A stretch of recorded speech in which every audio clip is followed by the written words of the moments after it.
Welcome to Biology, My Passion. I am Soumya Harikrishna. We are going to learn the chapter Molecular Basis of Inheritance. In this, we are diving deep into the molecular structure of our genetic material and how they are getting expressed in our body. So, our genetic material is generally called a nucleic acid. Nucleic acids can be of two types, DNA and RNA. DNA means deoxyribonucleic acid, whereas RNA is ribonucleic acid. They have some fundamental differences that we will discuss in due course of the lesson.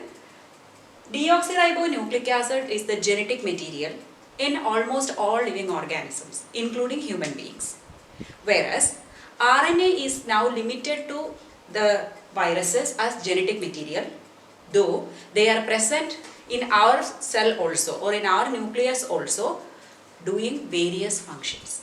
So they are not our genetic material now, but still they are doing different functions in our body. And DNA is the largest macromolecule. Now let us study more about DNA. DNA is a polynucleotide chain made up of deoxyribonucleotides. What do you mean by poly? Poly means many. For example, many glucose molecules form starch, or many amino acids form proteins. The same way, many nucleotides form polynucleotide chain or DNA. Each nucleotide is deoxyribonucleotide. Deoxyribo means it's a type of sugar present in the DNA.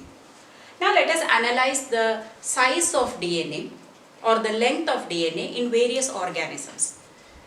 Simple organisms have short DNA, whereas the complex organisms like human beings have longer DNA. So the length of the DNA can be assessed by two means. Either we can check the number of nucleotides. That is, if it is a single stranded, usually DNA is double stranded, two strands are there. Both strands made up of nucleotides.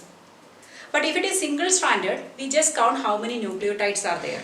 For example, in the case of bacteriophage, it's a virus, right? Bacteriophage 5174. It has got 5386 nucleotides.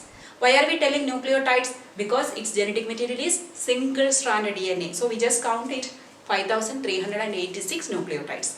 Whereas bacteriophage lambda, another virus, it is double-stranded. So both the sides are there, base pair. So one pair is of nucleotide is called a base pair. So 48,502 base pairs are there. Escherichia coli, the bacteria which is very familiar to us, we use in biotechnology, it has got 4.6 into 10 to the power of 6 base pairs, again double-stranded. Haploid content of human beings. Hope you are aware of haploid and diploid. Haploid means one set of chromosome, for example, our 23 chromosomes. Our 23 chromosomes make up 3.3 into 10 to the power of 9 base pairs. But its diploid content means two sets if come, it will be double, 6.6. 6.6 into 10 to the power of 9 base pairs. If you see the structure of DNA, DNA is helically twisted. You can see here two strands are twisted. So that doesn't mean that they are crossing. It's not like this, but they are twisted this way. That is, it is in the form of a spiral staircase. If you have seen the spiral staircase, the rails are not overlapping, right? So, and they are also anti-parallel. Anti-parallel in the sense that they are never crossing each other. They are always parallel. But anti. Anti means what? Opposite. Their polarity is opposite. So if you see this DNA strand, it is 3' end. The other end is 5'. The other strand 5' end here, 3' end here. So they are opposite. You can never have 3' and 3' here or 5' and 5' here. It will be in opposite direction. We learn about 3' and 5' later. Now, I have kept another diagram here where I have removed the twisting or helix is removed and it is kept straight. Now, it is more like a ladder having two side rails and the steps. Now, this one is made up of nucleotides. We know it is a polynucleotide chain. So, what are the components of this nucleotide? Nucleotide has got three components. One sugar is there, one nitrogen base is there, and one phosphorus is there. So these three together called one nucleotide. Okay, so nucleotide has three components, which are they? Sugar, nitrogen base and phosphorus. Okay, so of this you can see that the side rail or the side is made up of sugar and phosphorus only. So the backbone of the DNA is made up of sugar, phosphorus molecules. It's actually a phosphate group we call, or it is rather phosphoric acid, H3PO4, phosphoric acid. Okay, so SP, that is sugar phosphate, like that. Now from every sugar, one nitrogen base is projecting inwards, making the steps, you can see here. Okay, so this is another nucleotide. This is another nucleotide.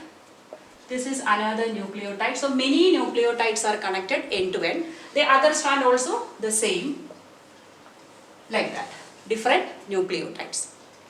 Now, if they are simply kept like this, these two strands can go away. That should not happen. So there are hydrogen bonds between them to connect them together. Okay. So there are many bonds coming in this.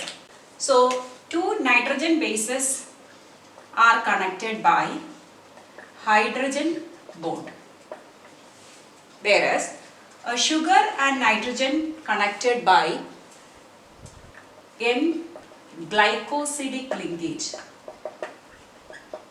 or bond, and sugar and phosphorus by ester bond. Okay, so if you see, this phosphorus is connected to two sugar, one here, one here.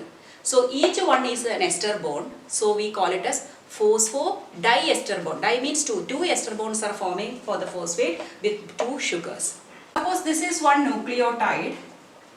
Nucleotide has three components: sugar, nitrogen base plus phosphoric acid.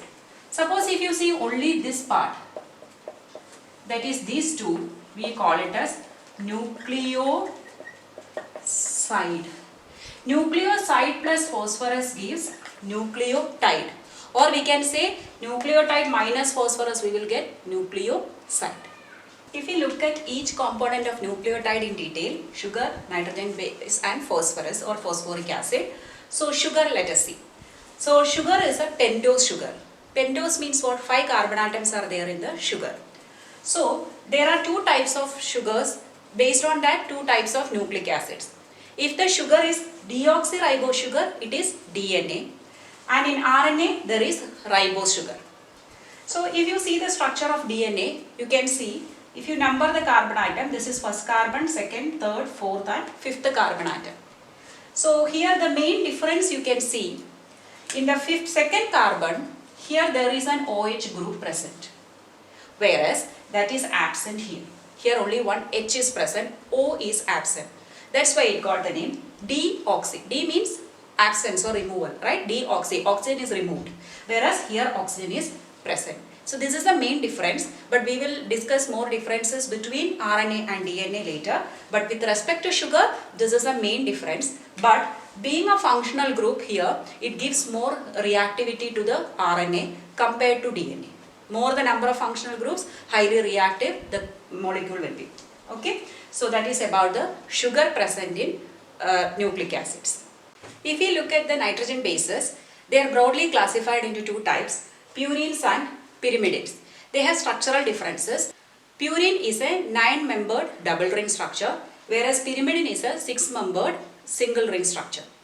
Purines are of two types, adenine and guanine, whereas pyrimidines are of three types, cytosine, thymine, uracil. Cytosine is present in both DNA as well as RNA, but thymine is present in DNA, whereas in RNA instead of thymine, uracil is present. So if you see DNA has got 4 nitrogen bases, 2 purines, adenine, guanine, and 2 pyrimidines, cytosine, thymine. But if it is in the case of RNA, again 4 nitrogen bases, 2 purines, adenine, guanine, 2 pyrimidines, cytosine and uracil. That is another difference between DNA and RNA. When a sugar combines with a nitrogen base, what do we get? Nucleoside. So here if it is adenine, it is combining with the ribose sugar, we get adenosine. That's the name of the nucleoside. Whereas if it is deoxyribose, in case of DNA, we get deoxyriboadenosine. If guanine is combining, guanosine in case of RNA and deoxyguanosine in case of DNA. Then cytosine, cytidine in case of RNA, deoxycytidine in case of DNA.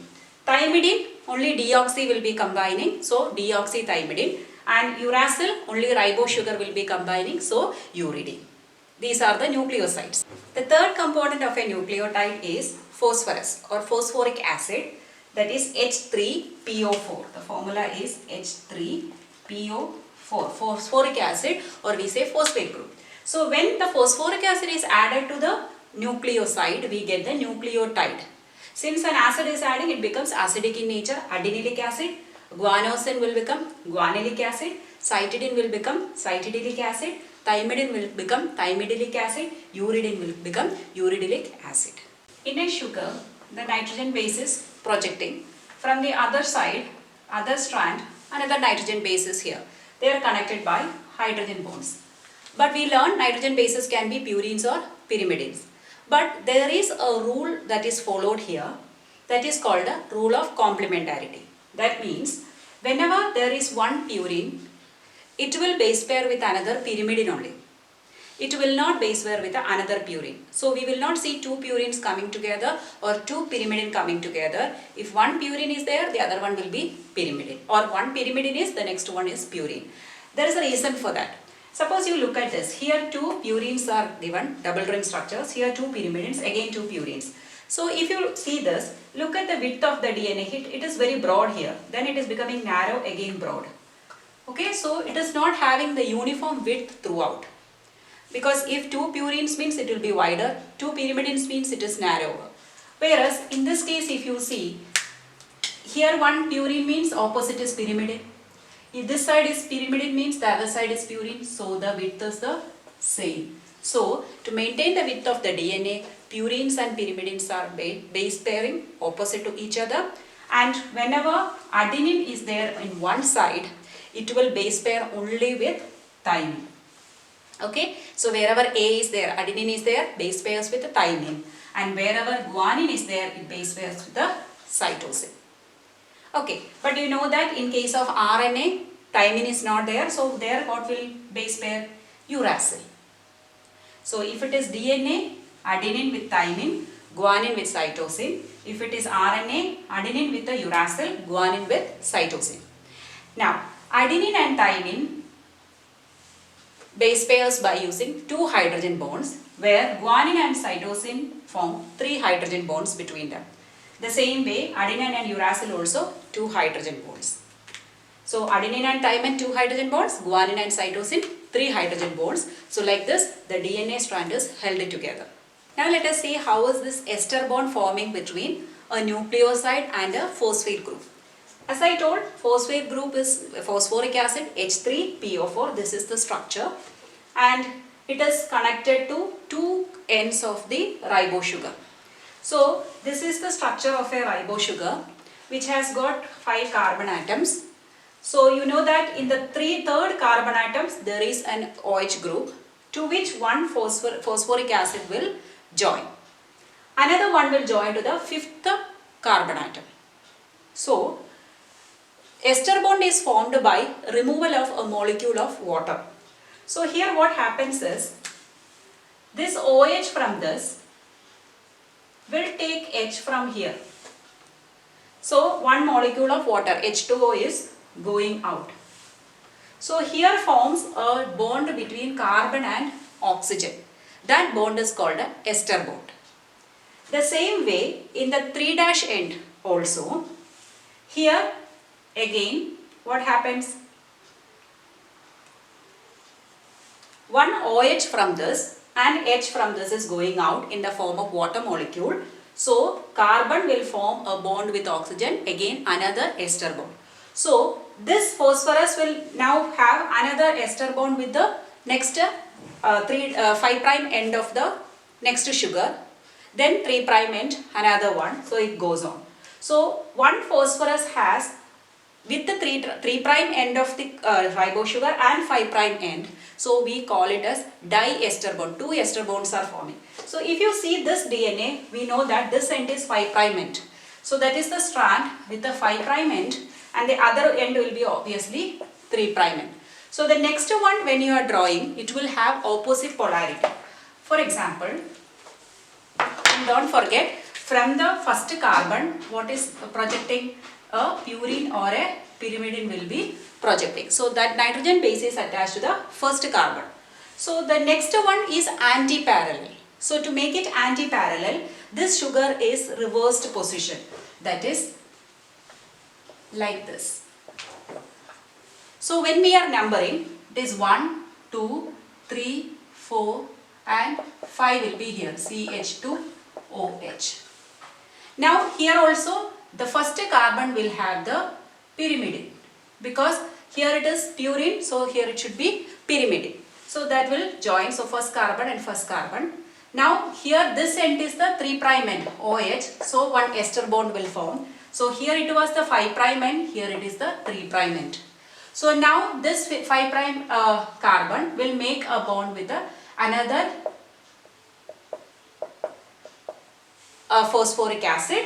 So this is the 5. So if it goes down, the final end will be 5'. So this strand is in 5' to 3' polarity. The other one is from 3' to 5' polarity. We call it as anti-parallel.